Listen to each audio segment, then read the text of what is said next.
अब मैं तुम लोगों को एक कविता सुना रहा हूँ और उस कविता का अर्थ भी बताते जाऊंगा। तो बोलो शंकर भगवान की जय। बहुत सुंदर लाइन है। तेरी इस दुनिया में, शंकर जी से कोई कह रहा है कि तेरी इस दुनिया में मंजर क्यों है, कहीं अपमान तो कहीं पीठ पीछे खंजर क्यों है। भोलेनाथ से एक उनका पुजारी, उनका भक्त ये कह रहा है कि तेरी इस दुनिया में, हे प्रभु, ये आपके दुनिया में ऐसे ऐसे लोग आपने बनाया, इतना मंजर क्यों बनाया, मतलब इतनी बड़ी दुनिया बनाया आपने, और इस दुनिया में कोई कोई सामने कुछ कहता है और पीठ पीछे उसके हाथ में खंजर है। खंजर एक हथियार होता है, धारदार हथियार।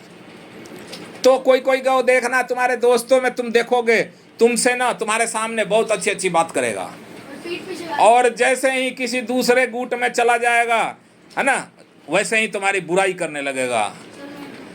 अब वो क्या करेगा, कहेगा, लोग उसके दूसरे दोस्त कहेंगे अभी तो तू उससे बात कर रहा था, कहेगा अरे यार सबसे, और टाइम पास कर रहे थे और सबसे थोड़ा मिलजुल कर रहना पड़ता है, ऐसे कहेगा, सबसे थोड़ा मिलजुल कर रहना पड़ता है, जब तो उसके राज पता लगेगी, है ना। सही बात है कि नहीं। तो कहीं अपनापन तो कहीं पीठ पीछे खंजर क्यों है। वही व्यक्ति, वही तेरा तुम्हारा दोस्त क्या है, तुम्हारे सामने बड़े प्यार से बात करके गया और अभी थोड़े देर बाद में जाकर के दूसरे गुट में कहने लगा कि अरे मैं तो थोड़ा टाइम पास कर रहा था। वह तो वो तो पागल है, उसको क्या है। सुना है तू इस संसार के हर जरे में रहता है, हे प्रभु, हमने तो सुना है, हमने भी सुना है प्रहलाद के मुंह से कि हम में तुम में खड़ग खंबे में घट घट व्यापे राम, है ना। हम में भी हो, हम में भगवान है, तुम्हारे अंदर भी भगवान है, ये ईंट में भी भगवान है, इसमें भी भगवान है। इनको तो जानते हो तुम, कौन है ये, ये महाराज हैं, इनमें भी भगवान है, कॉपी किताब में भी भगवान, कॉपी किताब में भी भगवान में है, हरविंदर में भगवान है, ठीक है, हाँ इसमें भी भगवान है। तो भगवान सब में है, पर ढूंढने की जरूरत है। सब इंसान। और अगर जैसे ये भगवान है तो ये सारे भगवान हैं, बच्चे भगवान के स्वरूप होते हैं, तो इसलिए भगवान के जैसा उनको बर्ताव भी करना चाहिए ना। तो कहता है कि सुना है तू इस संसार के हर जरे में रहता है, और फिर जमीन पर कहीं मस्जिद है और कहीं मंदिर है। जब सभी जगह भगवान रहते हैं तो कहीं पर मंदिर, कहीं पे मस्जिद, कहीं पे गिरजाघर क्यों है। सब जगह भगवान ही तो रहने हैं, तो एक ही जगह भगवान को क्यों नहीं रखा गया। सब कहते हैं भगवान एक है ना। तो वास्तव में भगवान एक है, लेकिन इस धरती पर हम लोगों ने अनेक बना दिया, ठीक है। भगवान एक हैं, लेकिन हमारी विविधता के कारण भगवान अनेक हो गए, ठीक है। जब रहने वाले दुनिया के हर बंदे तेरे हैं, फिर कोई दोस्त तो कोई दुश्मन क्यों है। मतलब सभी लोगों को तुमने बनाया। अभी थोड़े देर पहले हम लोगों ने मूर्तिकार और भगवान के बारे में वार्तालाप को सुना था, वार्तालाप। तो उस वार्तालाप में क्या मिला था कि भगवान से मूर्तिकार रो रहा था, कह रहा था कि हमने बनाए जो मूर्ति, उसके सामने हाथ से जोड़ते हैं, है ना, पूजा अर्चना करते हैं, धूप दीप जलाते हैं, लेकिन आपने जो बनाया वो तो लड़ते हैं। तो इसमें भी बताया गया है, इस कविता के माध्यम से बताया गया है कि जब रहने वाले दुनिया के हर बंदे तेरे हैं, फिर कोई दोस्त तो कोई दुश्मन क्यों है। तू ही लिखता है हर किसी के मुकद्दर। कहा जाता है कि भगवान भाग्य में जो लिखे होंगे ना वही होगा, सुना है, भाग्य में जो होगा वही होगा, सुना है। सुना है।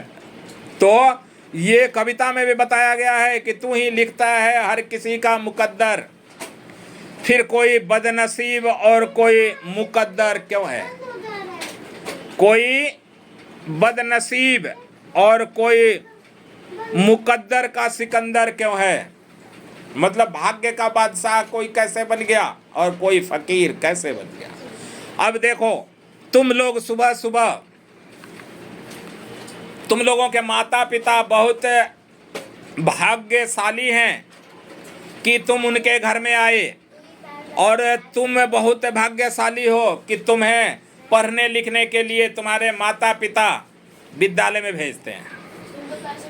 सुबह सुबह तुमने देखा होगा तुम्हारे पीठ पर भी एक बैग होता है, और एक कबाड़ी वाले लड़का जो कबाड़ी चुनता है उसके भी पीठ पर एक थैला या बैग होता है। देखा है? फर्क दोनों में यही होता है कि वो वर्दी पहन करके विद्यालय में जा रहा है और वो वर्दी पहन करके अपनी कूड़ा वाली वर्दी कूड़ा चुन रहा है। तो तुम्हारा भाग्य मजबूत है, जब तो तुम विद्यालय जा रहे हो।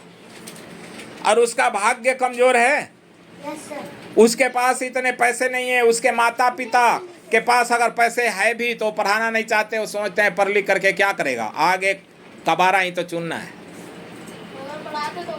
लेकिन पढ़ा लिखा देंगे तो हो सकता है कि कबाड़ा ना चुने, वो भी कुछ बने, कोई अफसर बने, कोई पुलिस बने, कोई सिपाही बने, कोई कुछ बने, कोई मंत्री बने, कोई संतरी बने, कुछ तो बने। तो इस तरह से देखो, तुम्हारा भाग्य जो है, तुम अपने आप को भाग्यशाली समझो कि तुम्हें तुम्हारे माता पिता विद्यालय पढ़ने के लिए भेजते हैं, इतने अच्छे कपड़े देते हैं, साबुन देते हैं, सर्फ देते हैं, तुम्हारे कपड़े धुले धुलाए मिलते हैं, चमचमाते कपड़े वर्दी पहन करके स्कूल जाते हो, यहाँ तक कि तुम्हारे जूते भी चमकते रहते हैं। तो इसका माता पिता का धन्यवाद करना चाहिए कि हमारे माता पिता बहुत अच्छे हैं जो हमें पढ़ने लिखने के लिए विद्यालय भेजते हैं। और जब पढ़े लिखे हो जभी तो तुम यहाँ बैठ करके कहानी सुन रहे हो। अगर पढ़ते नहीं तो तुम हमारे पास होते नहीं, और हमारे पास होते नहीं तो हम कहानी किसको सुनाते? कबाड़ी को सुनाते नहीं, दीवारों को सुनाते नहीं। तो इसीलिए कहा गया है कि हम में तुम में खड़ग खंबे में घट घट व्यापे राम। ठीक है, यानी सब में भगवान है। तो बोलो शिव शंकर भोलेनाथ की, ताली बजाओ भोलेनाथ को।